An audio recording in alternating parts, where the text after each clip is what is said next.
للہ رب العالمین والصلاة والسلام علی سید المرسلین اما بعد فاعوذ باللہ من الشیطان الرجیم بسم اللہ الرحمن الرحیم الصلاة والسلام علیک یا رسول اللہ وعلی آلک واصحابک یا حبیب اللہ الصلاة والسلام علیک یا نبی اللہ وعلی آلک واصحابک یا نور اللہ۔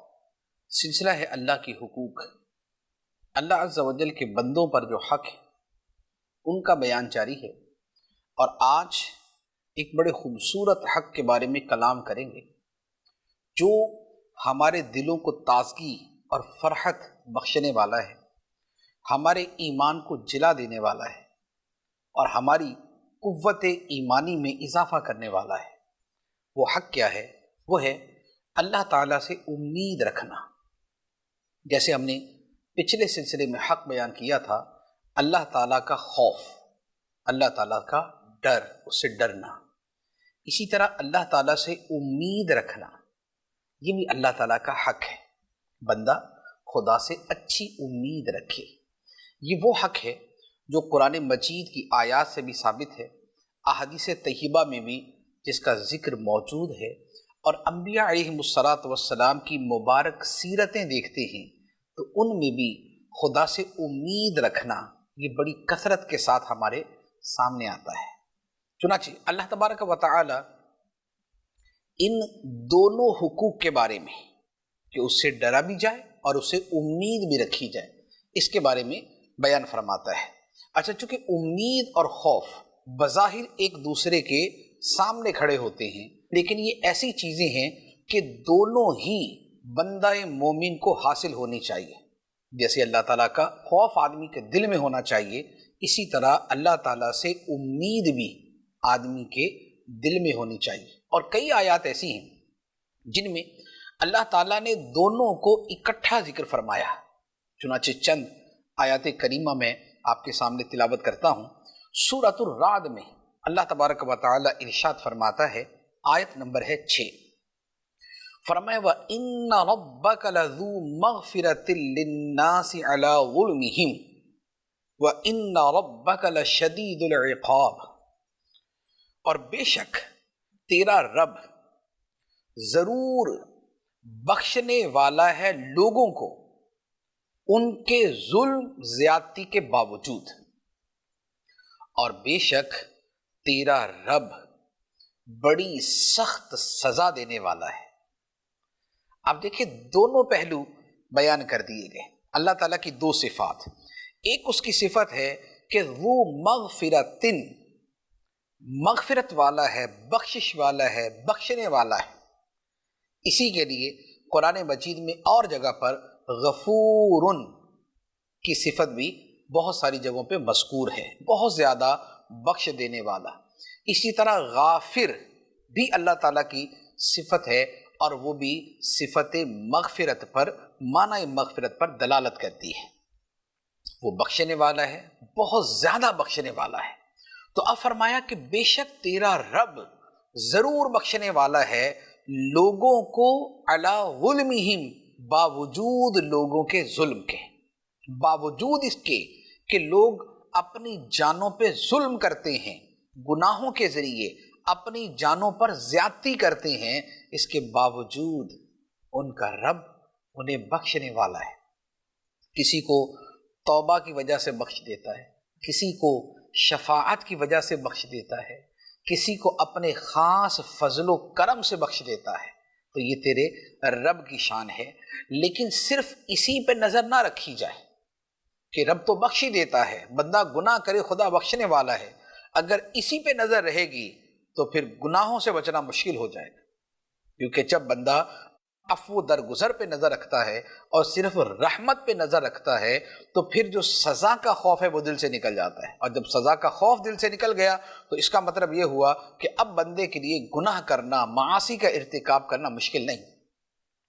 تو اللہ تعالیٰ نے ساتھ ہی اس کا بھی بیان فرما دیا کہ رب کی مغفرت تو اپنے دلوں میں رکھو، اس کی مغفرت کو تو یاد رکھو، لیکن اس کے ساتھ وَإِنَّ رَبَّكَ لَشَدِيدُ الْعِقَابِ، اور بے شک تیرا رب ضرور سخت سزا دینے والا بھی۔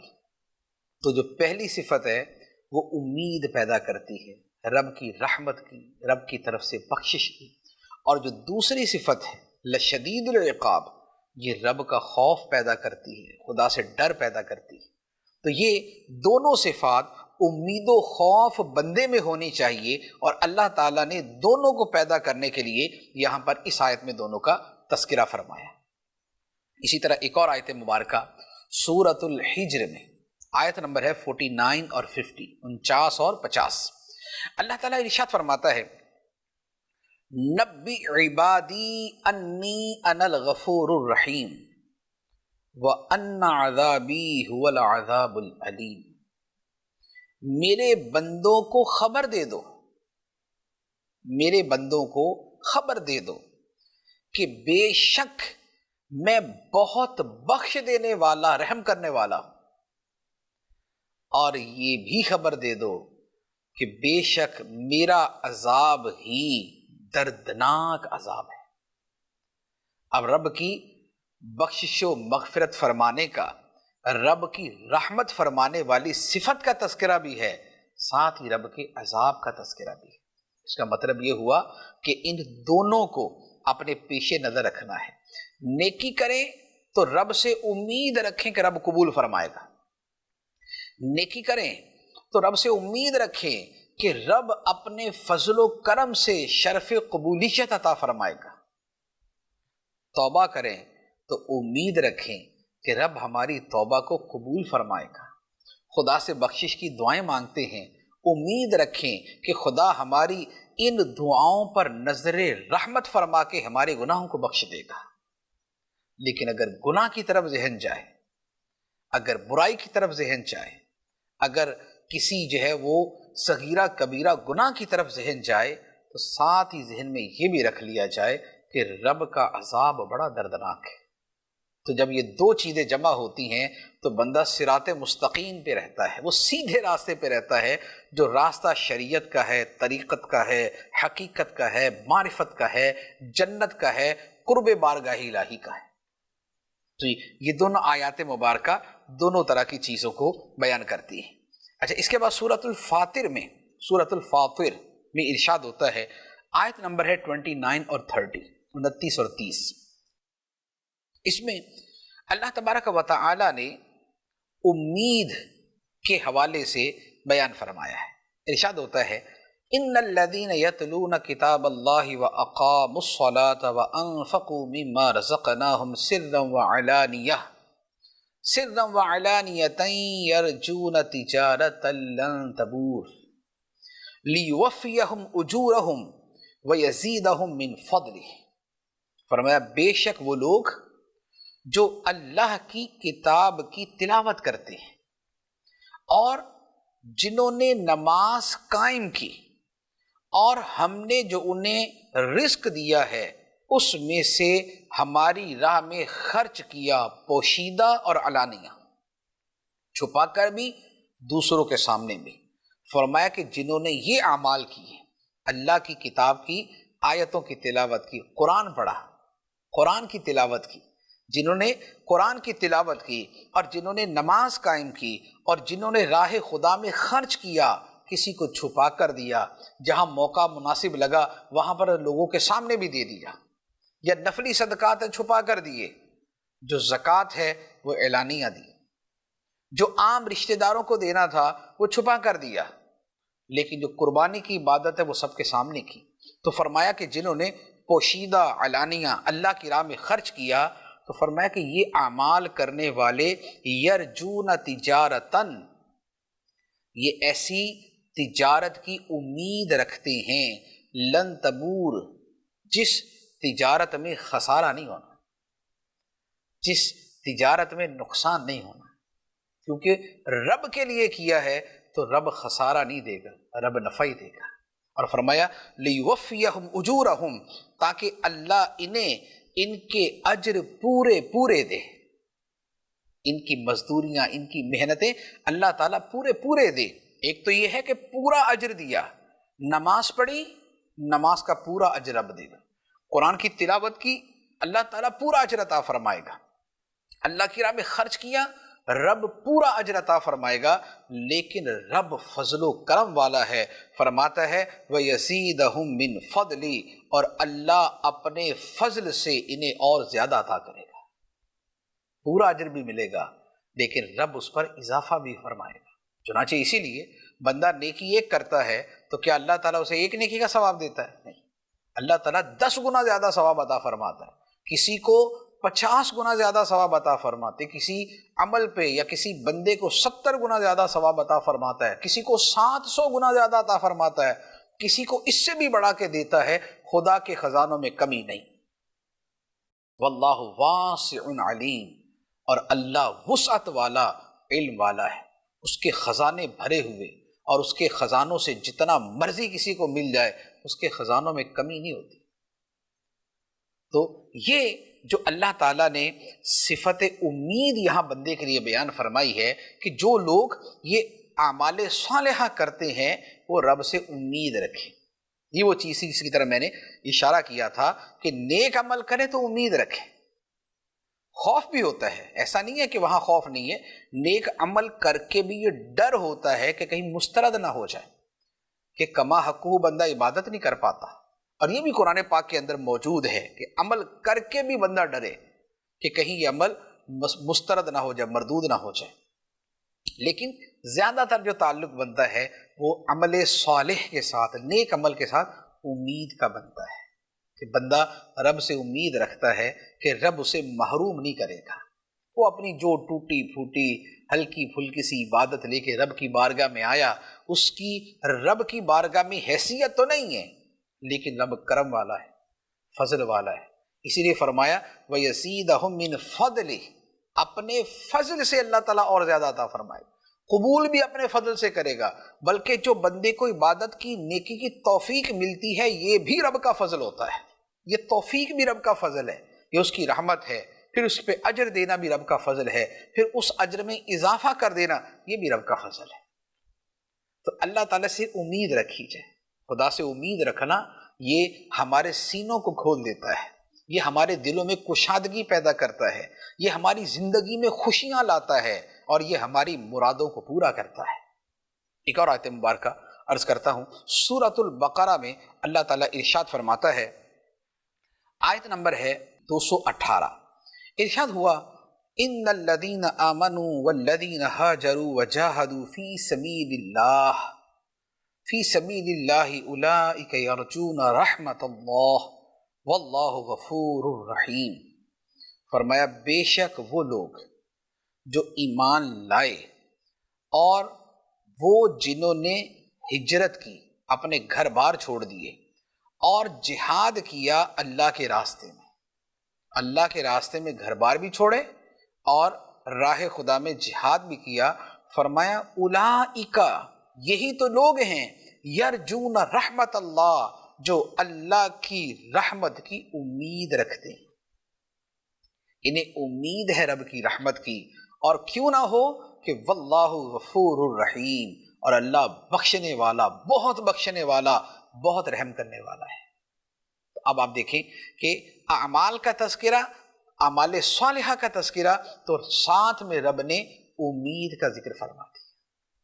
اعمال کیا ہے؟ فرمایا ایمان لائے، جو امید کی سب سے پہلی بنیاد ہے. ایمان نہیں ہے تو آخرت میں اچھا اجر پانے کی امید ہی کوئی نہیں، کیونکہ کافر کا ہر عمل آخرت میں مردود ہے، باطل ہے.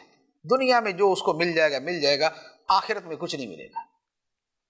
تو فرمایا کہ جو ایمان لائے اور اس کے ساتھ اللہ کی راہ میں اپنے گھر بار چھوڑنے پڑے تو چھوڑ دیے، جیسے صحابہ کرام نے کیے.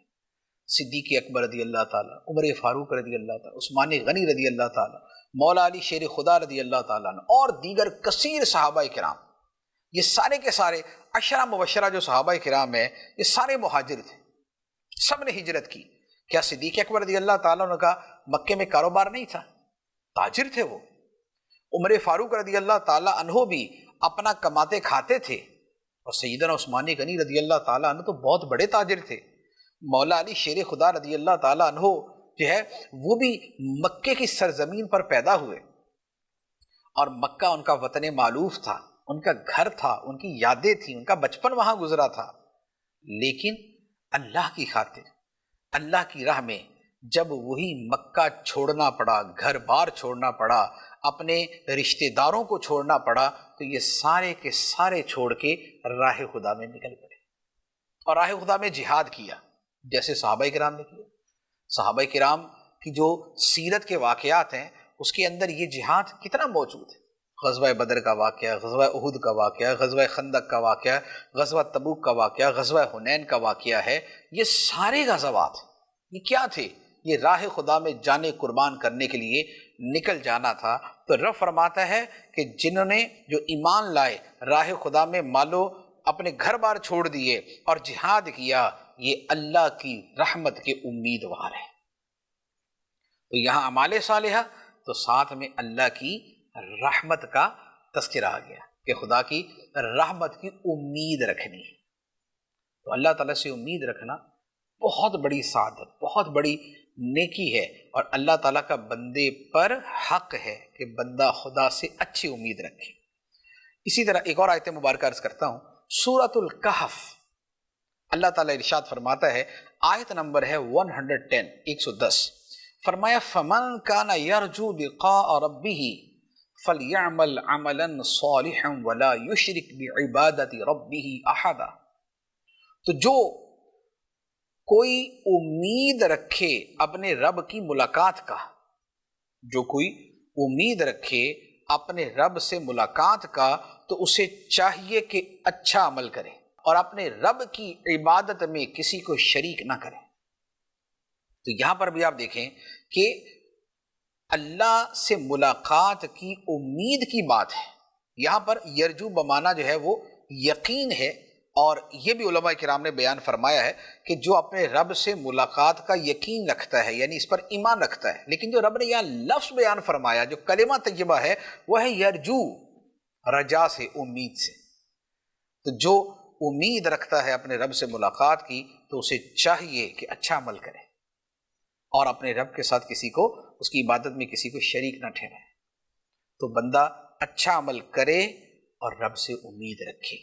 اچھا، اب اس کے ساتھ یہ تو چند آیتیں مبارکہ میں نے وہ عرض کی کہ جس میں یا تو یہ ہے کہ امید اور خوف دونوں کا تذکرہ ہے، اور یا امید کا تذکرہ ہے، اور وہ امید کا تذکرہ اعمال صالحہ کے ساتھ اور ایمان کے ساتھ جڑا ہوا ہے، جس کے اولین مصداق نبی پاک صلی اللہ علیہ وآلہ وسلم کے صحابہ کرام، آپ کے ازواج مطہرات ہیں، آپ کے اہل بیت ہیں، آپ کے اہل خانہ ہیں، جو صاحب ایمان بھی تھے، جنہوں نے ہجرت بھی کی اور جنہوں نے راہ خدا میں جہاد بھی کیا۔ اب اس کے بعد وہ آیات مبارکہ کہ جس میں اللہ تعالیٰ نے انبیاء علیہ السلام اور صالحین کا یہ وصف بیان فرمایا ہے، صالحین کا وصف بیان فرمایا کہ وہ رب کا خوف بھی رکھتے تھے، رب سے امید بھی رکھتے تھے۔ چنانچہ پہلے سورۃ الانبیاء کی آیت نمبر 90، اس میں اللہ تعالیٰ انبیاء علیہم السلام کے حوالے سے بیان فرماتا ہے، فرمایا انہم کانوا یسارعون فی الخیرات ویدعوننا رغبا ورہبا وکانوا لنا خاشعین۔ بے شک وہ سارے انبیاء، بے شک وہ انبیاء نیکیوں میں بہت جلدی کرتے تھے، وہ نیکیوں میں جلدی کرتے تھے، وَيَدْعُونَنَا رَغَبًا وَرَهَبًا، اور وہ ہمیں پکارتے تھے رغبت سے اور ڈر سے، رغبت سے اور ڈر سے۔ ان کے دلوں میں رغبت بھی تھی، ایک طلب اور کشش بھی تھی رب کی بارگاہ میں جانے کی، رب کی رحمت پانے کی، لیکن اس کے ساتھ ساتھ اللہ کی عظمت و ہیبت کا ڈر بھی ان کے دلوں میں تھا۔ اللہ کی عظمت، اس کی بادشاہی، اس کی عظمت و شان کی وجہ سے دل کے اندر رعب کی کیفیت بھی تھی۔ اور فرمایا وَكَانُوا لَنَا خَاشِعِينَ، اور وہ ہمارے سامنے دل سے جھکنے والے تھے، خشوع کرنے والے تھے۔ تو یہ انبیاء علیہم السلام کے اوصاف بیان فرمائے کہ ان میں، ان کے دلوں میں رغبت بھی تھی، رہبت بھی تھی، ان کے دلوں میں امید بھی تھی، ان کے دلوں میں خوف بھی تھا۔ اور انبیاء علیہم السلام کی اگر سیرت طیبہ کا مطالعہ کریں، جیسے مثال کے طور پہ آپ قرآن مجید ہی کی صورتیں پڑھ لیں، تو آپ کو ان میں انبیاء علیہ السلام کے دلوں میں جو خدا کا ڈر ہے آپ کو وہ بھی نظر آئے گا، اور جو ان کے دلوں میں رب کی رحمت کی امیدیں تھیں آپ کو وہ بھی نظر آئے گا۔ حضرت ابراہیم علیہ السلام جب آگ میں ڈالے گئے تو آخر کس سے امید تھی کہ آگ میں جانا قبول کر لیے؟ رب سے امید تھی۔ حضرت ایوب علیہ السلام پہ اتنا عرصہ تکالیف رہی، پریشانیاں رہیں، بیماریاں رہیں، آخر تک، آخری دم تک بیماری سے شفا پانے تک کس سے امید رکھی؟ رب سے امید رکھی۔ حضرت یعقوب علیہ السلام کا بیٹا گم ہو گیا، یوسف علیہ السلام، پورا ایک عرصہ گزر گیا، برسہ برس اس میں گزر گئے۔ علماء فرماتے، بعد نے علماء نے 40 سال اور بعد نے 80 سال کا عرصہ بتایا ہے۔ یہ جو اتنا عرصہ گزر گیا تو کس کی امید کے اوپر، کس سے امید لگا کے بیٹھے تھے کہ وہ ان کے بیٹے کو واپس لے آئے گا؟ قرآن کی آیت ہے، حضرت یعقوب علیہ السلام نے فرمایا کہ قریب ہے کہ میرا رب اللہ ان سب کو جمع کر کے میرے پاس لے آئے گا۔ تو یہ انبیاء علیہ السلام کی سیرت طیبہ کے اندر امید نظر آتی ہے۔ اسی طرح حضرت یونس علیہ السلام کا واقعہ لے لیں۔ حضرت یونس علیہ السلام مچھلی کے پیٹ میں چلے گئے، مچھلی بہت بڑی ہے، اس کے پیٹ میں آپ جلوہ فرما ہے، مچھلی سمندر کے گہرے پانیوں کے اندر ہے، رات کا وقت ہے، 3 اندھیرے جمع ہے، رات کی تاریکی ہے، اس کے بعد پھر سمندر کے اندر گہرائی ہے، اس کی تاریکی ہے، اس کے اندر مچھلی کے پیٹ کی تاریکی ہے، لیکن وہاں پر بھی حضرت یونس علیہ السلام کس سے امید لگا کے پڑھتے ہیں؟ لا الہ الا انت سبحانک انی کنت من الظالمین، اللہ سے امید رکھنا۔ تو یہ خدا سے امید رکھنا، یہ انبیاء علیہ السلام کی جو سیرت طیبہ ہے، ان کی حیات مبارکہ ہے، یہ اس کا بڑا بنیادی جز ہوا کرتا تھا۔ ایک نبی تنے تنہا جو اپنی قوم کے خلاف کھڑا ہو جاتا تھا، نوح علیہ السلام قوم کے خلاف کھڑے ہو گئے، ہود علیہ السلام، صالح علیہ السلام، موسیٰ علیہ السلام، جو تنے تنہا بادشاہوں کے سامنے، قوموں کے سامنے کھڑے ہو گئے، تو کیا ان کے دلوں کے اندر یہ تھا نہیں کہ یہ کفار کچھ بھی کر سکتے؟ لیکن رب سے امید لگا کے کھڑے ہوئے تھے، رب سے امید لگا کر تنے تنہا بھی مقابلے کے لیے کھڑے ہو گئے تھے۔ خدا پہ توکل، خدا پہ بھروسہ، خدا سے امید، تو یہ امیدیں ان کے دلوں میں تھی۔ اور پھر جب وہ رب کو پکارتے تھے تو رب کو پکارتے ہوئے بھی کہتے تھے کہ مولا تیری رحمت کی امید ہے اور تیرا ڈر ہے، تیری عظمتوں کی ہیبت ہمارے دلوں پہ طاری ہے اور ہمارے دل تیری بارگاہ میں جھکے ہوئے ہیں۔ اور رب ان کی شان بیان فرماتا ہے، انہم کانوا یسارعون فی الخیرات، نیکیوں میں جلدی کرنے والے، تو یہ گناہ نہیں کر رہے۔ انبیاء علیہ السلام معصوم ہیں، گناہ نہیں کر رہے، گناہوں سے پاک ہیں، خدا نے انہیں معصوم بنایا، وہ نیکیوں میں جلدی کرتے ہیں، لیکن اس کے باوجود ان کے دلوں میں خوف بھی ہے اللہ تعالیٰ، اس کی قدرتوں اور عظمتوں کے پیش نظر دل میں ڈر بھی ہے، لیکن ساتھ میں رب کی رحمت کی طرف رغبت بھی ہے۔ تو یہ انبیاء علیہ السلام کی صفات ہیں۔ اچھا، اسی طرح اللہ تعالیٰ نے اسی طرح کی صفات صالحین کی بیان فرمائی، صالحین کی، جو نیک لوگ ہیں، جو جنت میں ہوں گے، تو اللہ تعالیٰ ان جنتیوں کا تذکرہ قرآن پاک میں فرماتا ہے، فرمایا تتجافى جنوبهم عن المضاجع يدعون ربهم خوفا وطمعا ومما رزقناهم ينفقون، سورہ سجدہ آیت نمبر 16۔ فرمایا ان کے پہلو جدا رہتے تھے آرام گاہوں سے، جو اللہ کے نیک بندے تھے ان کے پہلو، وہ رات کو سوتے نہیں تھے، ان کے پہلو بستروں سے جدا رہتے تھے۔ اور یہ جدا رہنا بھی کیسا ہے؟ تتجافا، اس میں ایک قسم کی بے قراری ہے کہ ان کے جو پہلو ہیں وہ ان کے بستروں پر ٹھہرتے نہیں، وہ بے قرار ہو کے کھڑے ہو جاتے ہیں۔ یدعون ربہم، اپنے رب کو پکارتے ہیں، خوفا و طمعا، ڈر سے اور لالچ سے۔ ڈر ہے رب کے عذاب کا، لالچ اور طمع ہے رب کی رحمت کی۔ تو یہاں پر بھی وہ دونوں اوصاف جمع کر دیے کہ خوف اور امید دونوں سے اپنے رب کو پکارتے ہیں۔ تو یہ صالحین کے اوصاف، اور آپ اولیاء کرام کی سیرت کا مطالعہ کریں، اس پر بھی بہت ساری کتابیں ہیں۔ انبیاء علیہ السلام کی سیرت پڑھنی ہے تو الحمدللہ سیرت الانبیاء کتاب موجود ہے مکتبۃ المدینہ کی شائع کردہ، تو وہ کتاب موجود ہے۔ اولیاء کرام کی سیرت پڑھنی ہے اور اس میں یہ والے واقعات جو خوف اور امید کے ہیں اگر یہ پڑھنے ہیں تو اس کے لیے کتاب موجود ہے اللہ والوں کی باتیں، یہ بھی مکتبۃ المدینہ کی شائع کردہ کتاب ہے۔ تو اللہ والوں کی باتیں کتاب پڑھیں، آپ کو نظر آئے گا کہ کیسے ڈر اور امید سے رب کو پکارتے تھے، اور اکابر اولیاء کرام، صحابہ کرام، تابعین، تبع تابعین، بزرگان دین، ائمہ مجتہدین، اولیاء کرام، اور یہ جو سلسلوں کے جو بانی و پیشوا ہیں، غوث پاک رضی اللہ تعالیٰ عنہ، شیخ شہاب الدین سہروردی رحمۃ اللہ علیہ، خواجہ غریب نواز علیہ الرحمٰ اور دیگر خواجہ بہاؤالدین نقشبند علیہ الرحمٰ، یہ جو بزرگ ہیں، یہ سارے بزرگ ان کی زندگیوں میں یہ خوف کے ساتھ امید کا وصف اعلیٰ درجے کا پایا جاتا ہے۔ تو یہ صالحین کے اوصاف تھے۔ اچھا، امید کے اوپر دو حدیثیں بھی عرض کرتا ہوں۔ مسلم شریف کی حدیث ہے، حضرت ابو ہریرہ رضی اللہ تعالی عنہ روایت کرتے ہیں کہ رسول اللہ صلی اللہ علیہ وآلہ وسلم نے فرمایا، اگر مومن جان لے کہ اللہ کے پاس کیا سزا ہے، اگر مومن جان لے کہ خدا نے کیسے کیسے عذاب بندوں کے لیے تیار کیے ہیں، تو کوئی بھی جنت میں جانے کی امید نہ رکھے، خواہش نہ کرے کہ خدا کے ایسے ایسے عذاب۔ اور کافر یہ جان لے کہ خدا کے پاس کتنی رحمت ہے۔ اگر کافر کو رب کی رحمتوں کے خزانوں کا پتہ چل جائے تو نبی پاک علیہ الصلوۃ والسلام فرماتے ہیں کہ جنت میں جانے سے وہ بھی مایوس نہ ہو، وہ بھی کہے گا یار میں بھی چلا ہی جاؤں گا، اللہ تعالیٰ کی اتنی رحمت ہے، اتنے رحمتوں کے خزانے ہیں، میری باری بھی آ ہی جائے گی۔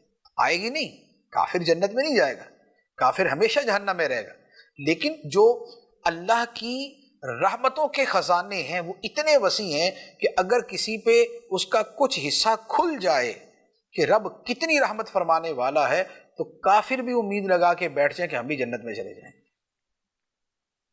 تو اللہ تعالیٰ سے امید رکھنا جو ہے یہ بڑا اہم ہے۔ ایک اور حدیث مبارک عرض کرتا ہوں، اور یہ حدیث مبارک بھی زندگی میں بہت کام آتی ہے۔ بخاری شریف کی حدیث ہے، حدیث قدسی ہے، یعنی فرمان رب ہے بزبان مصطفیٰ صلی اللہ علیہ وآلہ وسلم۔ اللہ تعالیٰ فرماتا ہے، انا عند ظن عبدی بی، فرمایا کہ میں اپنے بندے کے گمان کے قریب ہوتا ہوں، میرا بندہ جیسا مجھ سے گمان کرتا ہے میں ویسا اس کے ساتھ معاملہ کرتا ہوں۔ اگر خدا سے ہم یہ امید رکھیں کہ خدا ہم پہ رحمت فرمائے گا، ہمارے معاملات کو درست کر دے گا، ہماری پریشانیاں دور کر دے گا، تو اللہ تعالیٰ ہمارے ساتھ ایسا ہی معاملہ فرمائے گا۔ اور اگر بندہ امیدیں توڑ کے بیٹھا ہو کہ نہیں جناب نہ دعا قبول ہونی ہے نہ مسئلہ حل ہونا ہے، پریشان ہی رہنا، تو پھر وہ ایسا ہی رہے گا۔ تو اللہ تعالیٰ سے امید رکھنی چاہیے، خدا کے ساتھ جو گمان ہے وہ گمان امید کا ہونا چاہیے کہ اللہ تعالیٰ ہماری دعا قبول فرمائے گا، ہماری بات پوری فرمائے گا، ہماری عرض کو اللہ تعالیٰ اس پہ رحمت کی نظر فرمائے گا، ہماری درخواست کے اوپر ہماری مشکلات کو دور کرے گا، تو اللہ تعالیٰ اس بندے کے ساتھ ویسے ہی معاملہ فرمائے گا۔ تو اللہ تعالیٰ سے امید رکھنے کے حوالے سے یہ حدیث مبارک بھی بہت خوبصورت ہے۔ اچھا، پھر امید کی شاخیں ہیں، اللہ تعالیٰ سے جو امید رکھی جاتی ہے اس کے کئی پہلو ہیں۔ اللہ تعالیٰ سے امید اس کام کے حوالے سے، اس کام کے حوالے سے، اس کام کے حوالے سے، اس کام کے حوالے سے، مختلف صورتیں، مختلف کام اور ان کے اعتبار سے اللہ تعالیٰ سے امید ہے۔ مثال کے طور پہ اللہ تعالیٰ سے امید یہ بھی رکھی جاتی ہے کہ بندے کے نیک عمل کو قبول فرمائے گا۔ بندہ عمل کرے اور اب رب سے امید رکھے کہ اللہ تعالیٰ اس کے نیک عمل قبول فرمائے گا، اس کا نیک عمل اگرچہ ناقص ہو، اگرچہ کمی کوتاہی ہو، لیکن اللہ تعالیٰ قبول فرما لے گا۔ یہ امید اللہ تعالیٰ قرآن پاک میں بیان فرماتا ہے۔ فرمایا کہ حضرت ابراہیم علیہ السلام اور حضرت اسماعیل علیہ السلام نے رب کی بارگاہ میں عرض کی، ربنا تقبل منا انک انت السمیع العلیم، اے ہمارے رب ہم سے قبول فرما لے، یہ جو خانہ کعبہ تعمیر کیا، یہ جو ہم نے تیرے گھر کی خدمت کی ہے، یہ جو ہم نے عمل کیا ہے، اے مولا ہماری طرف سے اسے قبول فرما لے، بے شک تو ہی سننے والا جاننے والا ہے۔ تو یہ عمل کر کے رب سے قبولیت کی امید رکھنا۔ اسی طرح قرآن پاک میں اللہ تعالیٰ فرماتا ہے، فَاسْتَجَابَ لَهُمْ رَبُّهُمْ انی لا اضیع عمل عامل منکم من ذکر او انثی، فرمایا تو ان کے رب نے ان کی بات سن لی. اس سے پہلے دعاؤں کا تذکرہ ہے، تو فرمایا ان کے رب نے ان کی بات سن لی کہ میں تم میں سے کسی عمل کرنے والے کے عمل کو ضائع نہیں کروں گا، وہ عمل کرنے والا مرد ہو یا عورت. مرد اچھا عمل کرے، رب فرماتا ہے کہ میں اس کے عمل کو ضائع نہیں کروں گا. عورت عمل کرے، رب فرماتا ہے کہ میں اس کے عمل کو ضائع نہیں کروں گا. تو یہ کیا ہے؟ یہ رب سے امید کہ رب ہمارے عمل کو ضائع نہیں کرے گا، قبول فرمائے گا، ہم پہ رحمت فرمائے گا. تو یہ ہے کہ عمل کیا جائے اور رب سے امید رکھی جائے. ایک اور آیت مبارکہ ہے، اللہ تعالیٰ ارشاد فرماتا ہے من عمل صالحا من ذکر او انثى وهو مؤمن فلنحيينه حیاتا طیبہ وَلَنَجْزِيَنَّهُمْ أَجْرَهُمْ بِأَحْسَنِ مَا كَانُوا يَعْمَلُونَ. فرمایا کہ جو کوئی اچھا عمل کرے، مرد یا عورت، ان میں سے جو بھی اچھا عمل کرے، ہو مومن، ہو ایمان والا، ایمان شرط، تو فرمایا کہ ہم ضرور ضرور اسے پاکیزہ زندگی عطا کر دیں گے. جو اچھا عمل کرے گا ہم اسے پاکیزہ زندگی عطا کر دیں گے، اور ہم اسے ضرور ضرور جو اس کا اجر ہے وہ عطا کریں گے، جو اس کے بہترین کام ہیں ان کا اجر. تو یہ بھی عمل کے اوپر اللہ تعالیٰ نے امید دلائی کہ رب اس پہ رحم فرمائے گا. اسی طرح اور بہت ساری جو ہے وہ اس طرح کی آیات ہیں، بلکہ ایک آدمی سینکڑوں کی تعداد میں آیات ہیں کہ جن میں رب نے بندے کے عمل پر اسے امید دلائی ہے کہ رب قبول فرمائے گا، اجر عطا فرمائے گا. تو یہ ایک صورت. دوسری ہے اللہ تعالیٰ سے امید رکھنا کہ بندہ توبہ کرے گا تو رب اس کی توبہ قبول فرما لے گا. توبہ کر کے یہ امید نہ ہو کہ رب قبول نہیں کرے گا، توبہ کر کے یہ امید ہو کہ رب قبول فرمائے گا. چنانچہ قرآن پاک میں اللہ تعالیٰ فرماتا ہے، فرمایا وَهُوَ الَّذِي يَقْبَلُ التَّوْبَةَ عَنْ عِبَادِهِ وَيَعْفُو عَنِ السَّيِّئَاتِ. فرمایا اور وہی ہے جو اپنے بندوں سے توبہ قبول فرماتا ہے. وہی تو ہے جو اپنے بندوں کی توبہ قبول فرماتا ہے اور ان کی برائیوں کو مٹا دیتا ہے، ان کی برائیوں کو معاف کر دیتا ہے. تو اب یہ جو توبہ کی قبولیت کی بشارت ہے، یہ کیا ہے کہ توبہ کے حوالے سے رب سے امید رکھی جائے. اور ایک اور آیت میں اللہ تعالیٰ نے اس امید کو کتنا بڑھا دیا، اس امید کے اوپر کیسے انعام و اکرام جو ہے وہ فرمائے ہیں. فرمایا الا من تاب وآمن وعمل عملا صالحا. فرمایا مگر وہ جو توبہ کرے اور ایمان لائے اور اچھا عمل کرے. توبہ، ایمان، اچھا عمل. تو فرمایا کیا ہوگا؟ فَأُولَئِكَ يُبَدِّلُ اللَّهُ سَيِّئَاتِهِمْ حَسَنَاتٍ. تو یہ وہ لوگ ہیں کہ جن کی برائیاں اللہ نیکیوں میں بدل دیتا ہے، جن کے گناہوں کی جگہ نیکیاں کر دی جاتی ہیں. تو اب آپ دیکھیں کہ کیسی امید ہے توبہ کے اوپر کہ بندہ توبہ کرے تو اللہ تعالیٰ اس کے گناہوں کو نیکیوں میں بدل دیتا ہے. ایک تو یہ ہے کہ گناہوں کے بدلے نیکیوں کی توفیق دیتا ہے، اور ایک یہ ہے کہ وہی گناہ مٹا کر وہاں نیکی لکھ دی جاتی ہے. ایک بندے نے مثال کے طور پہ 200 گناہ کیے اور سچے دل سے توبہ کی، اللہ تعالیٰ 200 گناہ مٹا دے گا، 200 نیکیاں لکھ دے گا. اب آپ غور کریں کہ کیسی بندے کے دل میں امید پیدا ہوتی ہے رب کی رحمت کی کہ سبحان اللہ، میرا مالک کتنا رحیم ہے، کتنا کریم ہے، کتنا رحمان ہے، کیسا ودود ہے، کیسا رؤوف ہے، کیسی رأفت اور رحمت فرمانے والا ہے. تو یہ ہے کہ توبہ کی جائے تو اس پر قبولیت کی امید. اچھا، اسی طرح اللہ تعالیٰ سے جو امید رکھنی ہے اس میں یہ بھی ہے کہ اللہ تعالیٰ کی بارگاہ میں ہم دعا کریں تو اس کی قبولیت کی امید رکھیں کہ رب ہماری دعا قبول فرمائے گا. اس امید کا رب خود فرماتا ہے، فرمایا وَقَالَ رَبُّكُمُ ادْعُونِي أَسْتَجِبْ لَكُمْ. اور تیرے رب نے فرما دیا، کیا فرمایا؟ ادعونی، مجھ سے دعا کرو، استجب لکم، میں تمہاری دعا قبول کروں گا، میں تمہاری دعا سنوں گا. میں تمہاری پکار سنوں گا۔ دوسری جگہ فرمایا وَإِذَا سَأَلَكَ عِبَادِي عَنِّي فَإِنِّي قَرِيبٌ أُجِيبُ دَعْوَةَ الدَّاعِ إِذَا دَعَانِ، فرمایا اور جب تم سے اے حبیب، جب تم سے میرے بندے میرے بارے میں سوال کرے کہ رب کہاں ہے، تو تم کہنا فَإِنِّي قَرِيبٌ، تو بے شک میں یعنی اللہ رب قریب ہوں، اپنی شان کے لائق میں قریب ہوں۔ اجیب دعوت الداعی اذا دعان، میں دعا مانگنے والے کی دعا کا جواب دیتا ہوں جب وہ مجھ سے دعا کرتا ہے۔ تو آپ دیکھیں کہ کیسی امید دلائی کہ رب فرماتا ہے کہ رب تمہارے قریب ہے۔ تو جیسے جو تمہارے قریب ہوتا ہے تم اس کے اوپر بڑا بھروسہ کرتے ہو اور اپنی عرض معروض اس کے سامنے پیش کرنے میں تمہیں کوئی رکاوٹ نہیں ہوتی، تو رب اپنی شان کے لائق تمہارے قریب ہے۔ تو اس سے بھی ایسے عرض کرو، اس کی بارگاہ میں بھی اپنی فریاد کرو کہ مولا یہ میرے ساتھ چل رہا ہے، کرم فرما دے۔ تو یہ ہے دعا کے معاملے میں رب سے امید رکھنا۔ اچھا، اسی طرح گناہوں پر معافی کی امید رکھی جائے، یعنی ایک یہ ہے کہ توبہ کرے اور امید رکھے، ایک یہ ہے کہ ایسا نہیں ہے کہ اگر توبہ نہیں ہے تو پھر معاذ اللہ خدا نے معافی کا دروازہ ہی بند کر دیا، نہیں، رب کی رحمت جدا گانا طور پہ، یعنی کہ اس توبہ کرنے سے اور اس مغفرت کی دعا کرنے سے ہٹ کر بھی رب کی رحمت کے دریا وسیع ہیں۔ اگرچہ بندہ اس پر امید رکھ کے گناہ میں نہ پڑے، لیکن بہرحال رحمت پہ نظر تو رکھے۔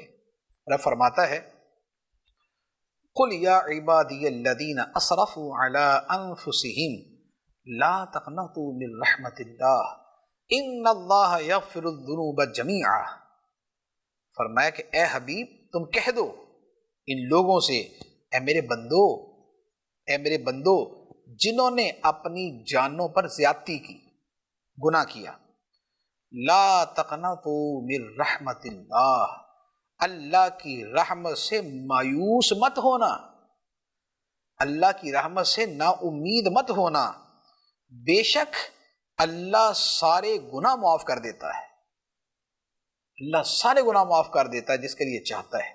تو لہذا رب کی رحمت سے نا امیدی اور مایوسی نہیں ہونی چاہیے۔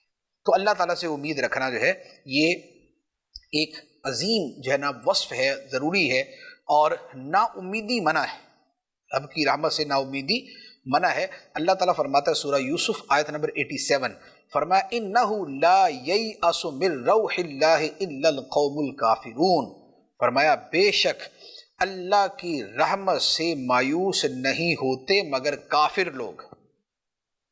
تو خدا کی رحمت سے مایوسی مسلمان کا طریقہ نہیں ہے، یہ کافروں کا طریقہ ہے، انہیں رب کی رحمت کی امید نہیں ہے۔